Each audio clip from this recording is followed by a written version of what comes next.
छत्तीसगढ़ विधानसभा चुनाव में कांग्रेस की करारी हार के बाद लगभग सभी राजनीतिक विश्लेषक जो है वो इसी बात का पता लगाने में जुटे हैं कि आखिर कांग्रेस जो है वो छत्तीसगढ़ में गच्चा कैसे खा गई। और सिर्फ राजनीतिक विश्लेषक ही नहीं बल्कि कांग्रेस के कई वरिष्ठ नेता भी जो है वो इस सवाल का जवाब ढूंढने की जुगत में लगे हुए हैं। फिलहाल इस पर हमारे साथ बात करने के लिए मौजूद हैं छत्तीसगढ़ कांग्रेस की सरकार में फूड मिनिस्टर रहे अमरजीत भगत जी। भगत साहब, सबसे पहले तो बताइए कि जिस तरीके का नतीजे आए, 35 सीट 68 सीट आप लोगों को 2018 में मिली थी, धड़ाम से गिर करके 2023 में वो 35 पे आ गई। अंदेशा था इसका?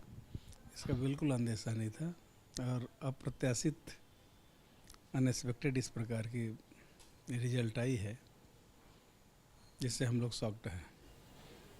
वजह क्या रही इस अनएक्सपेक्टेड और शॉक्ड रिजल्ट की? वजह कई हो सकते हैं।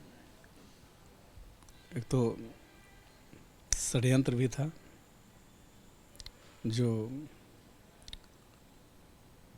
ईवीएम के साथ छेड़छाड़ी हुआ, और दूसरा तालमेल की कमी थी। सब अपने अपने में लगे रहे। कौन? थोड़ा खुल करके बताइए। आप जाने जाते हैं दो टूक और सीधी बात के लिए। आप भी जानते हैं, हम भी जानते हैं। षड्यंत्र की जो बात आप कर रहे हैं, किसने किसके खिलाफ षड्यंत्र रचा?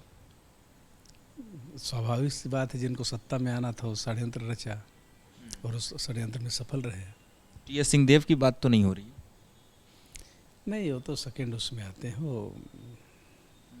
वो तो सरगुजा संभाग से आते हैं, हम भी सरगुजा संभाग से आते हैं। और 14 सीट थी, 14 हार गए हैं, तो अब बोलने की स्थिति में तो हम लोग है नहीं, लेकिन ऐसी उम्मीद नहीं थी। बस्तर की बात करें, 12 में से सिर्फ 4 सीट मिली है, जबकि आप लोगों का एक किला एक में तब्दील हो गया था 2018 के परिणाम के बाद। जब आदिवासी जिनके साथ जाते हैं उनका सरकार बनता है। इस समय आदिवासी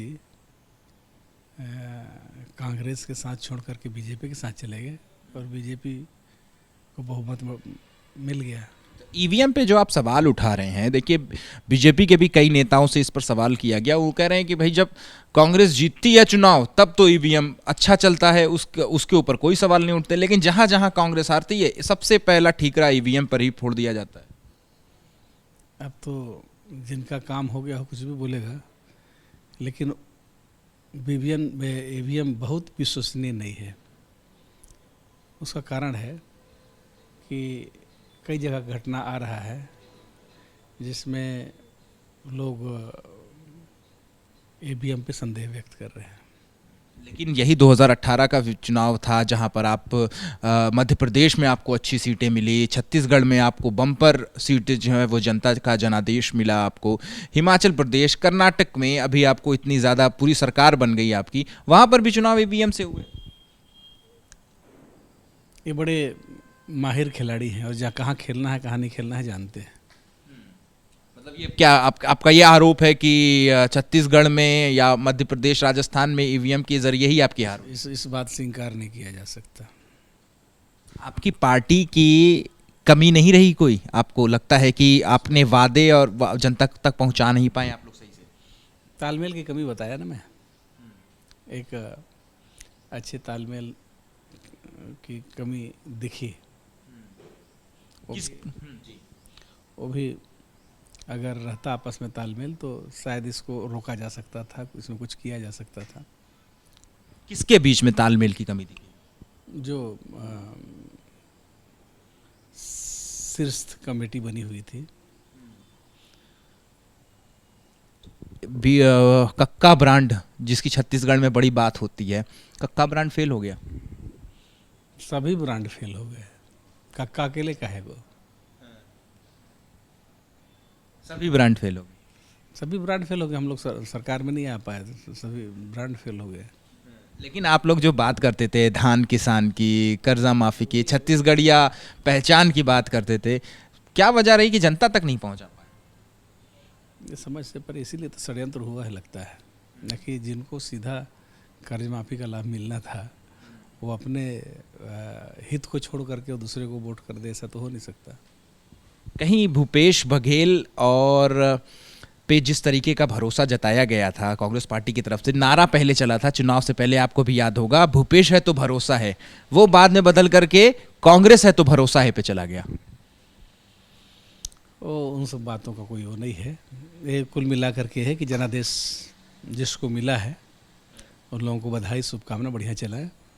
लेकिन भूपेश बघेल और टीएस सिंहदेव के बीच क्या लगता है कि खींचतान की वजह से भी कोई तालमेल की कमी जो है वो जो उन दोनों लोगों के बीच में रही, उसका खामियाजा आज आपकी पार्टी को भुगतना पड़ा? वो तो जग जाहिर है, उसको कहाँ छुपा है बात। अच्छा, मतलब कि भूपेश बघेल और टीएस सिंहदेव के बीच खींचतान बड़ी वजह रही है। बिल्कुल। कुछ आप लोगों की या विधायकों की तरफ से या पार्टी के आला कमान की तरफ से इस खाई को पाटने की कोशिश नहीं की गई?